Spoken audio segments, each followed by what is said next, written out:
So let's finally talk about creatine. Let's start with my journey slash story with creatine. So back in 2020, first lockdown, I decided I wanted abs and I started doing my research.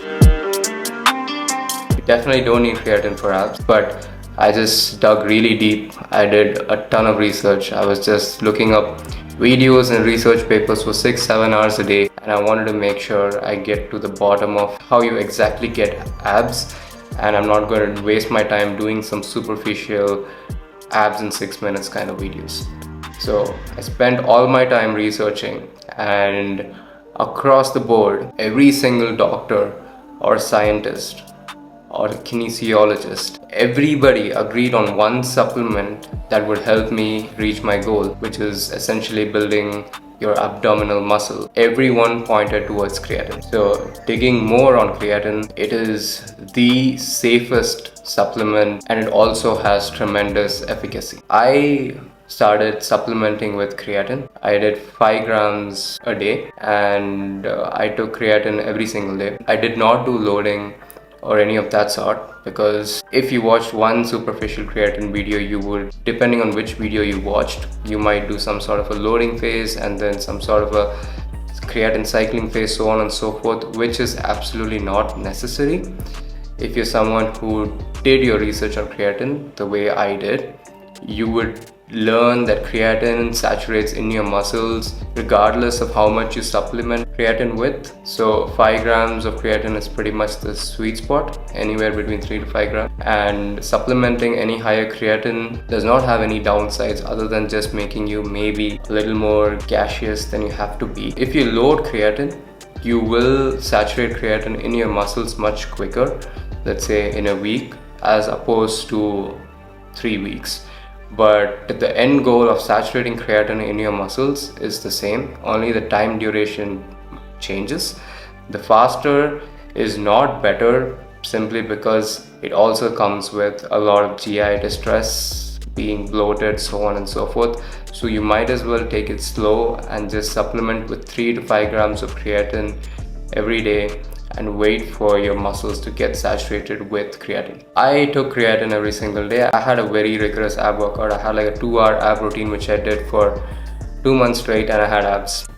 2 months straight and I had abs. So 2020 July I had abs, and this is 2024 September, I still have abs. I've never lost my abs once. I'm not crediting creatine for my abs, but I'm just saying that is the reason I started taking creatine way back in the day. And for the past 4 years I've always been taking creatine. I do not slack off on supplementation. The main reason you build a physique such as mine or anybody else, the main ingredient for that is actually consistency and nothing else. You can have a bad workout plan, you can be badly informed on supplementation, so on and so forth, but at the end of the day, to build a physique, the only thing that matters is showing up to the gym and being mentally strong enough to eat just what you have to eat. What is creatine exactly? Creatine is a high energy phosphate donor. What role does phosphate even play in this whole thing? In order for your cells to function, it needs ATP. ATP is the energy currency of your cells.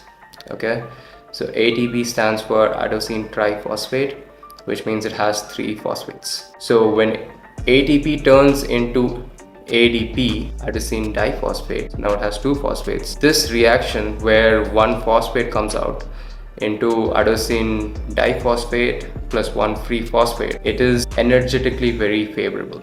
So when this reaction takes place, there's a lot of energy that's formed, and so you are able to execute whatever action you are trying to do, such as sprinting, running, jumping, even walking, breathing, whatever. Okay, so you need ATPs to get converted to ADPs, and this reaction is what gives you energy. So if you run out of ATPs, this reaction can't take place anymore, and because of that you run low on energy. That's essentially what it is. So creatine gets stored in your muscles as a phosphate donor. It gives that phosphate to ADP. So now ADPs become ATP again, and now it can do the same reaction of turning into ADP and free phosphate. So now you have more energy. Creatine is a rapid phosphate donor. That means it does it in bursts, like as and when you require it. So when you're trying to, let's say, complete a repetition and you're dying in the last moment, it gives you that final boost to get that repetition done. And if you're sprinting, it lets you get those 4 extra steps to complete the sprint. In athletics, it is definitely extremely favorable. It lets you sprint faster, jump faster, prolong your marathon for longer, and it's a very powerful osmolyte. It pulls in all the water into your muscle cells. Okay, so your muscles are now way more hydrated. I mean, quick fact, muscles are 70% water. So what does it mean when there's an osmolyte now in your muscle cells pulling in more water? Essentially means your muscles are just getting bigger. Okay, so whatever you're trying to achieve at the gym, you can do that with creatine at a much enhanced level. Since creatine gets stored into your muscle cells and not in your skin or in between, it actually makes your skin a lot thinner and gives you the drier effect. Okay, it does not make you bloated. It does not make your face bloated. It does not bloat your body in general. It goes and stores or pulls water into your muscle cells, because creatine is a powerful osmolyte and creatine gets stored in your muscles. Thereby all the water that's coming in goes directly into your muscles. But a lot of people do feel bloated after taking creatine because they always mistake taking creatine with drinking more water, which is true at the very base level, but it is not entirely factual. So just because you're taking creatine doesn't mean you have to drink 5 liters of water a day. That is not how it works. When you're taking creatine, you just want to be adequately hydrated and not overhydrated. How do you know if you're adequately hydrated? The topic of hydration gets very complicated and deserves a video for itself. But the bottom line is, if your pee color is a tad bit yellow, you are properly hydrated. If it is too dark, you are dehydrated. If it is clear, you're overhydrated, both of which is very bad and both of which can cause bloating and many other issues that you do not want to deal with. Because creatine is a very rapid firing energy source for your body, your brain loves it. So creatine is also shown to improve cognitive performance in many people, in many studies. One such recent study even showed that creatine can offset the cognitive loss caused by sleep deprivation. So let's say pulling out an all-nighter and you have to go write an exam, your cognitive ability won't be at its highest level simply because you did not sleep enough. But one study that was published in Feb 2024 actually showed that creatine can offset that cognitive deficit caused by sleep deprivation. Let's talk about how you should use creatine. So it has been established that if you can take only one supplement, the supplement should be creatine because it's cheap, it's highly efficacious, it's very safe. There are no downsides, there are only upsides. So when you come across something like this, the sooner you start is simply the better. Let's talk about how you should use creatine in your routine and get your maximum benefit out of it. So let's talk about dosage first. If you're an individual less than 75 kgs, anything between 3 to 5 grams of creatine is plenty enough. If you're over 75 kgs, anything between 5 to 7 grams of creatine is plenty enough. So just make sure you're having it every day. The response of creatine is not acute, as in you won't feel its effects as soon as you take it in. It's a very prolonged effect. That is, it takes time to get accumulated into your muscle cells, and after which only you will see results of your creatine supplementation. When should you take creatine? So there is a tiny bit evidence that taking creatine right after your workout is more beneficial than taking it through any other part of the day, but it really does not matter too much. But if you're in a position to take it right after your workout, that's amazing. So you can just take it with your protein shake.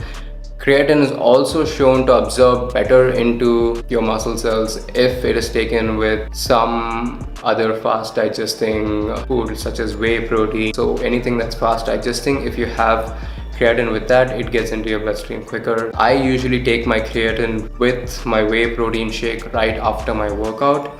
So I take 5 grams of creatine even though I'm 73 kgs, because there is no downside for taking more creatine.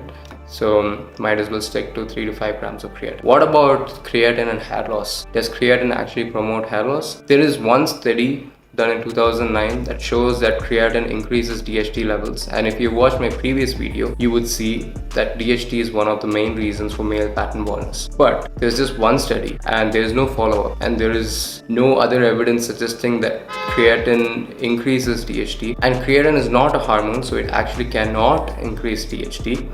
So my theory on that study's conclusion is because when you take creatine, your performance capacity goes up, and because of which you build more muscle, and because muscle building is more anabolic and muscle building promotes testosterone and henceforth DHT, the DHT in your system goes up, and because of that you might lose some hair. So that is actually not directly correlated to creatine whatsoever, but creatine enables better performance at the gym, and better performance at the gym actually means better testosterone. Testosterone means more DHT, and DHT can knock off your hair follicles if your hair follicles are sensitive to DHT, which in the case of males, most of them are. That is the correlation between creatine and hair loss. There is a way to offset this, that is by taking some sort of a DHT blocker, where you can refer to my hair loss video to learn more about that. What about creatine and kidney function? So creatine and creatinine are completely different things.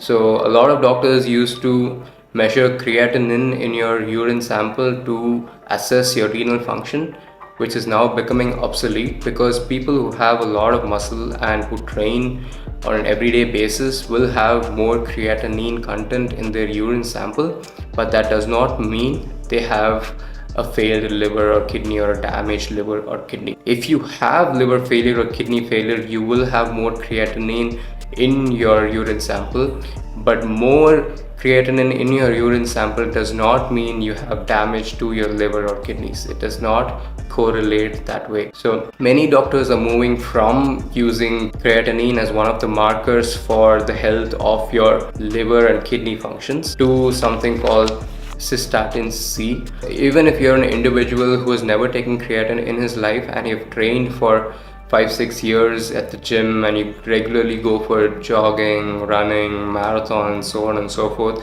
if you go to the doctor and take a urine sample, your creatinine levels will be elevated simply because you have more muscle and you're a very healthy individual. But another person who drinks all day and has a damaged liver, and if he goes and takes a urine sample, his creatinine levels will also be elevated because his liver is damaged. If you see, it's not a marker for health and it's not a marker for diseased as well. So slowly doctors are realizing that, and they're moving away from using creatinine as one of the markers for assessing a patient's health. But as all things, big changes in the medical community takes a lot of time.